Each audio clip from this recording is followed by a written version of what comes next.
Basically, it's been a while since we have covered any video on this channel, whether it's a short content video or whether it's a long content video, just like this overview. But kind of say I don't want to give any type of excuse, but basically, I was kind of lazy and I wasn't able to get up and make videos. But now I think I'll be backing up and kind of getting onto the track. But this one is basically something which I think that everyone should be going ahead and looking forward with. It's basically something like a perfect type of phone with everything on top of it and makes a lot of sense. It's from a well-known brand, Motorola itself, and this is their S series, a kind of a budgetish type of flagship premium type of design and type of explanation of the S series is also something like that. This is Edge 50 Pro, a kind of a perfect phone, but there are some cuts which are kind of ignorable over on the specification side. But I don't know how the overall experience will be around for this guy, as this is only the overview. And this is Captain Diavas, you're watching Diavas and Diavas, and let's get started with this Motorola's Edge 50 Pro.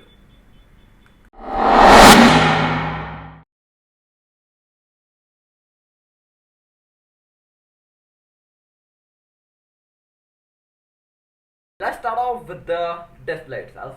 This is a 6.7 inches of a 144 Hz of display.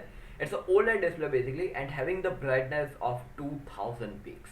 It is kind of a getting a lot common the 2000 nit itself, and OLED is basically used a lot into the Motorola based devices. And basically the notable thing over here, it's not a POLED, it's a OLED display, so it makes a lot of sense. However, Motorola is using a lot of POLED and this time OLED is there, so it makes a lot of sense. OLED is basically something which is commonly known to us, and 144 Hz is there, so in terms of the gaming there won't be any type of stutter in between of your gaming experience. Talking about the processor, it's a Snapdragon 7 Gen 3. It's a 4nm based 5G processor and it is capable of well-to-do gaming, and it is kind of say latest type of processor also. And talking about the GPU itself, it is the Adreno 720 GPU.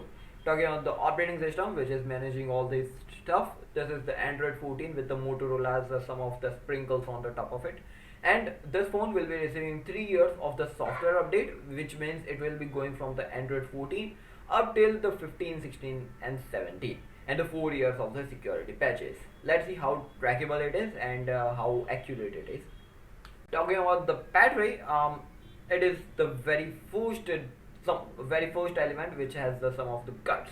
It is having a 4500 mAh lithium-polymer battery, having a Type C 3.1 charging port, and this Type C port also double up as a display port, as Motorola has some of the features which makes sure that the phone itself can also act as a completely idle display output, which is completely their own type of element. Keeping that aside, but the battery over here is a 4500 mAh. I think they should have kept the normal and minimal one, the 5000 mAh one, but let's keeping that aside.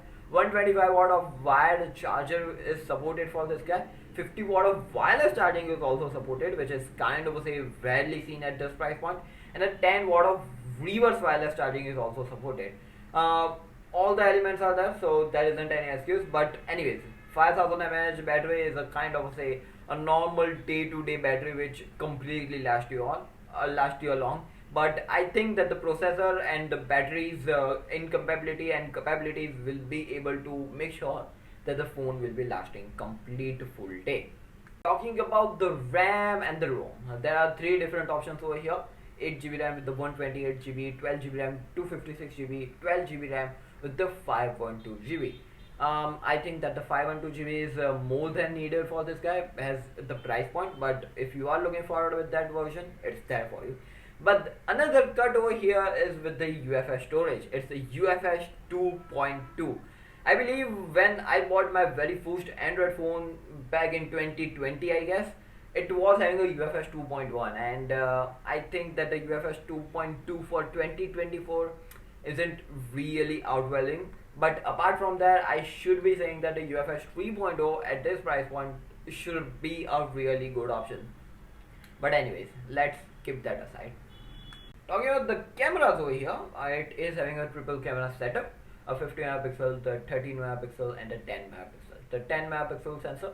It's basically a telephoto sensor having a really good OIS supported. 50 megapixel, it's a OIS sensor. Both of them are having a 1 micron size, and each and every one of both of them are also having the OIS support too. The 13 megapixel ultra wide sensor is that they have 2.2 aperture is there. It don't have any type of OIS, has it is ultra wide sensor. Talking about the video recording, 4K 30 fps is there, 1080p 240 fps. Basically it is on the comfort zone. When it comes to the front end side, a 32 megapixel sensor is there, and it is having really good capabilities. As for me, 4K 30 fps is basically there, and a 1080p 60 fps is also there. I believe that this both of them makes a really good sense. Talking about the colors over here, basically three of them looks really nice, and as usual the black color is the really nice, and it is also denoting itself as a black beauty, and it makes a lot of sense as if it's a clean black. But the lavender color over here is a Pantone graded color. If you don't know, it's a certification brand who gives out the really different types of color, and Motorola has partnered a lot with them recently, so it's one of those color. And there is another third color over here, which is basically, I don't want to call its actual name, it's basically white color. It's a plain simple color. Nice.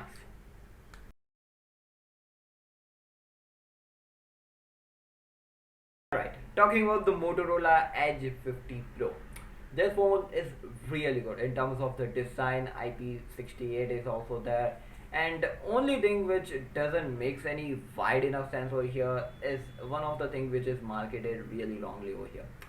And this phone has a AI things, and I should be saying that the AI is basically integrated in the software, and that shouldn't be a thing to be kept as a marketing element.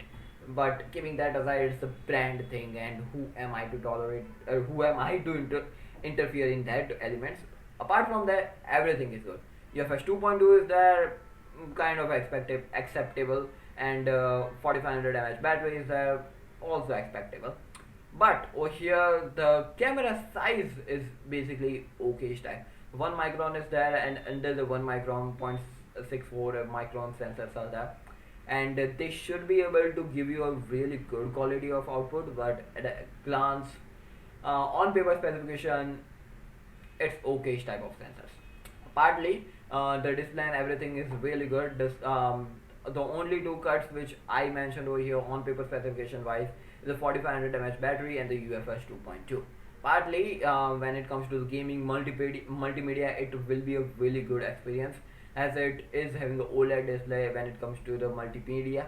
And over the processor wise, the Snapdragon 7 Gen is there, and there is the 144Hz of display is there. It's a tall display is also there, so yeah, you won't be having any type of problems with the gaming. However, the battery might be an issue when it comes to the gaming element. Headphone jack is in there, which is kind of say going to be commonly in the 2024 trend. But anyways, let's hope for the best that any new type of innovation happens and the headphone jack comes back. It's hardly expectable, but yeah, it's something which is going to be happening in future also. Let's see. Anyways, what do you think about the Motorola Edge 50 Pro? Let us know in the comment section down below. This was Captain Diaras, and yeah, it's a simple end format which we all used to follow.